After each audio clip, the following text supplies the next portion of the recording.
Bienvenida a Cristian Castillo, él es diputado del Frente de Izquierda del Partido Socialista de los Trabajadores.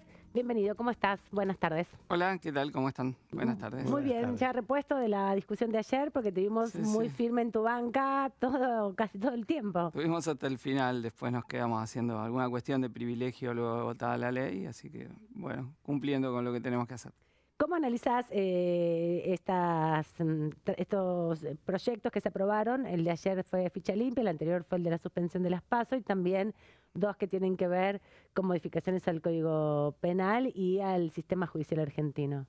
Lo primero es que creo que fue una agenda totalmente ajena a las necesidades populares, ¿no? Y a los debates que hay, que a la gente la plata no le alcanza o que la despiden del trabajo.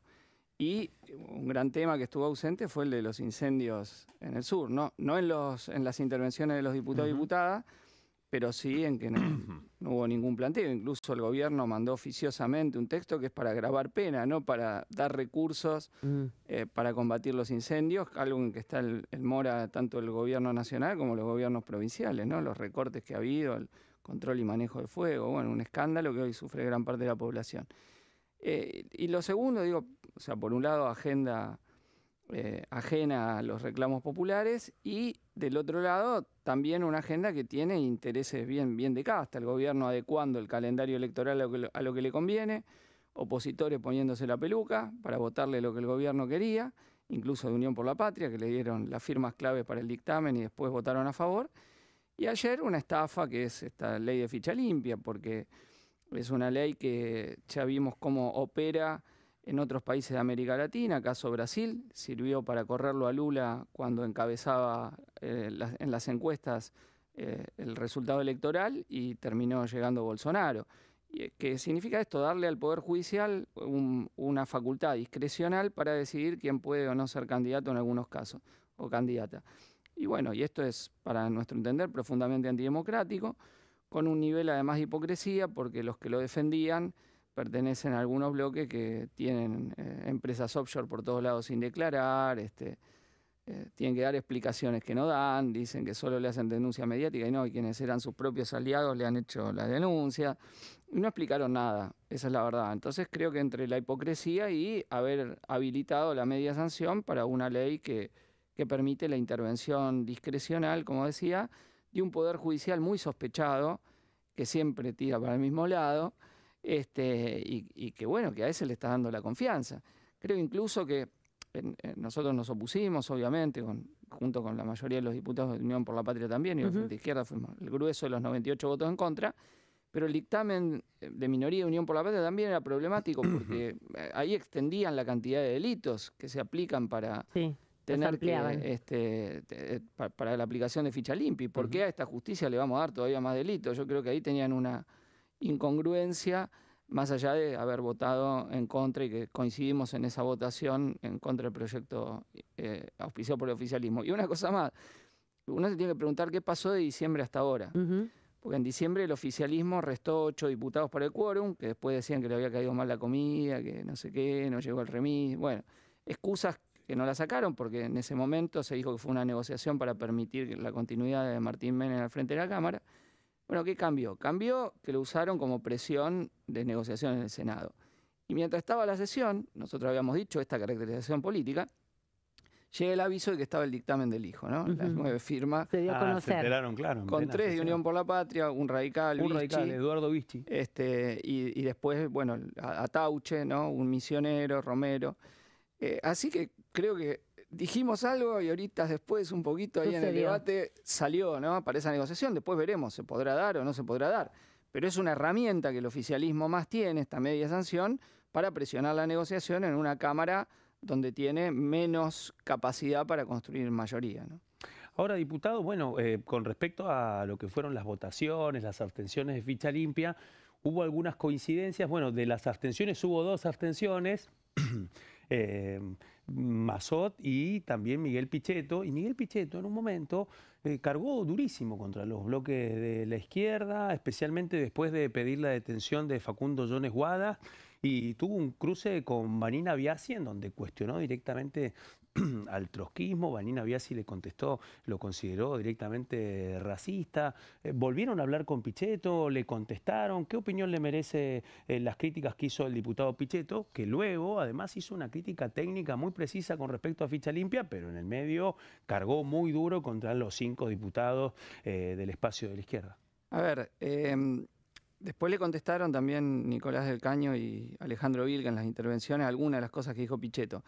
Porque él pidió una cuestión de privilegio donde hizo algunas afirmaciones muy peligrosas, a mi entender, de estigmatización y criminalización del conjunto de los pueblos originarios, ¿no? Asociando de alguna manera pertenencia mapuche, terrorista, delincuente, etc.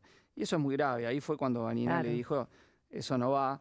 Y Pichetto le salió el Mickey Vainilla, me parece que tiene a veces adentro, y contestó diciendo que nosotros somos trotskistas, si estuviesen en la Unión Soviética ustedes no estarían, y reafirmando algunos puntos que yo creo que fueron muy equivocados, lo puedo tomar como un exabrupto que dijo, parece muy equivocado porque se dan en el medio de que hay una campaña persecutoria, en primer lugar en el sur, contra los mapuches, a quienes los quieren transformar en chivos expiatorios de los incendios. O sea, en vez de hacerse cargo los gobiernos de las causas estructurales que llevan a amplificarse los incendios, por ejemplo, liquidación del bosque nativo, su reemplazo por pinos, eso te lo dice la gente de la región, o la falta de recursos para combatirlo, quieren encontrar algún mapuche que prendió. Y eso no es así. A ver, hay incendios en un montón de provincias del país, que en Corrientes va a decir que fueron los mapuches. Entonces no jodamos, es un discurso muy berreta, que bueno, permanentemente Pichetto ha sostenido esta política de estigmatización del pueblo mapuche y de cuestionamiento a los reclamos por las tierras que hacen distintas comunidades, y bueno, y lo expresó de una manera totalmente desafortunada, diría yo. Y lo mismo en cuanto al ataque que nos hizo a la izquierda, porque hay un discurso de Milei de fuerte criminalización nuestra, ¿no? Cuando dice zurdos, hijos de mil putas, los voy a ir a buscar hasta el fin del mundo, bueno, es algo muy grave. Y me parece que no favorece enfrentar este autoritarismo de gobierno, reproducir ese punto. Después, efectivamente, Pichetto en el tema de Ficha Limpia dijo, sobre todo dijo un concepto con el que yo coincido, que es darle más poder al Poder Judicial, valga la redundancia, de influir en el terreno de las decisiones políticas. Y eso yo estoy totalmente en contra de darle ese peso al Poder Judicial, ¿no? Ahí Pichetto tuvo razón, lo que pasa es que después se abstuvo, no votó en contra, no se animó a votar en contra, porque bueno, gran parte de su bloque apoyaba el proyecto, ¿no? Porque efectivamente a ver, yo lo mencionaba al principio, después de Brasil, nadie puede tener ingenuidad. O sea, cuando vos viste cómo actúan estas leyes, que en general fue un formato de ley muy parecido, que se discutió en varios países de América Latina, en varios de ellos se aprobó, pero el único que tiene esta idea del doble conforme y no sentencia firme es si se aprueba en Argentina y es brasilero. Venía igual, venía presión de ONG, presión mediática, lo aprobaban. El propio PT lo había aprobado, el Ficha Limpia, el partido de Lula, y se lo aplicaron a Lula en una causa totalmente armada, donde el mismo juez Moro que llevaba la causa, después va como ministro de Justicia de Bolsonaro, y en ese carácter salta que la causa era trucha. Ahora, después que saltó que la causa era trucha, vos ya no podías volver a traer la elección. Claro. Ya pasaron los 4 años de Bolsonaro, y Lula se comió todo el tiempo preso. Entonces, cuando vos ya sabés que se usan para eso las causas, entonces, ¿para qué vas a votar eso? Independientemente después de los discursos, la República. Eso es todo caradurismo. Es el sector que incide en las cámaras, porque las cámaras que tratan esto son 2 cámaras muy afines al macrismo, para decirlo directamente, sin eufemismo, y son las que van a tener la potestad de decir quién es candidato, quién es candidata, ¿no? Si operan siempre para el mismo lado. Entonces, insisto, hubo mucha hipocresía, a mi entender, en el debate. Quería preguntarte, porque se menciona la situación de los incendios en el país, no se aprobó el presupuesto se ha prorrogado por 2º año consecutivo. ¿Cuánto influye eso en esta situación en particular de los incendios en la Argentina? ¿Y cómo ves también el resto de los diputados discutiendo o pidiendo, exigiendo, en todo caso manifestándose en relación a uno de los puntos que incluye el presupuesto, que es justamente recursos para mitigar el fuego? Bueno, hay un primer elemento, que es que muchos que decían, si no está presupuesto no voy a discutir extraordinarias, se bajaron todos, ¿no? Todos le aceptaron al gobierno prorrogar el presupuesto. porque había la potestad de decir, no, si esto no se debate, no hay extraordinario. Y sin embargo, todos aceptaron obedientes el esquema de Milei de autoprorrogarse el presupuesto y no debatirlo. O sea, pero ustedes se acuerdan, hizo un circo acá, vino a hablar, llevaba el presupuesto, y no lo quiso discutir. Esa es la realidad. Y bueno, esto es una aceptación, una nueva claudicación de ciertos sectores de la oposición. Y lo segundo que me parece muy grave, porque entre todos los recortes es el recorte en los fondos que deberían estar destinados al control y manejo del fuego. Y bueno, y esto después lo padecemos. Y además de no hacer ningún análisis estructural de por qué este incremento de los incendios, que evidentemente está ligado al cambio climático debido a la acción humana, algo que el gobierno niega, o sea, niega la evidencia científica de eso, del incremento de los eventos climáticos extremos, según lo define la oficina de la ONU que se dedica al estudio de estos temas, y que lo vemos nosotros en el caso de... Pero no solo, digo, en otros países también, los medios mostraban lo de Los Ángeles de hace un par de meses, pero ahora en el país tenemos una situación muy grave, ¿no? Y yo hablaba con gente que vive en el Mallín Ahogado, por ejemplo, estuvo a 2 kilómetros de quemársele todo, y a algunos vecinos se les quemó todo de ellos, y me decían que la situación es muy preocupante, que no tenían recursos, que lo que uno llama los brigadistas son en general muchas veces vecinos. Que están ahí, amigos de los vecinos, que saben un poco más. Hay todo un debate sobre por qué redujeron una técnica de combate a los incendios, que era combatirlo con una política de shock inmediata, pero no hay personal para hacerlo.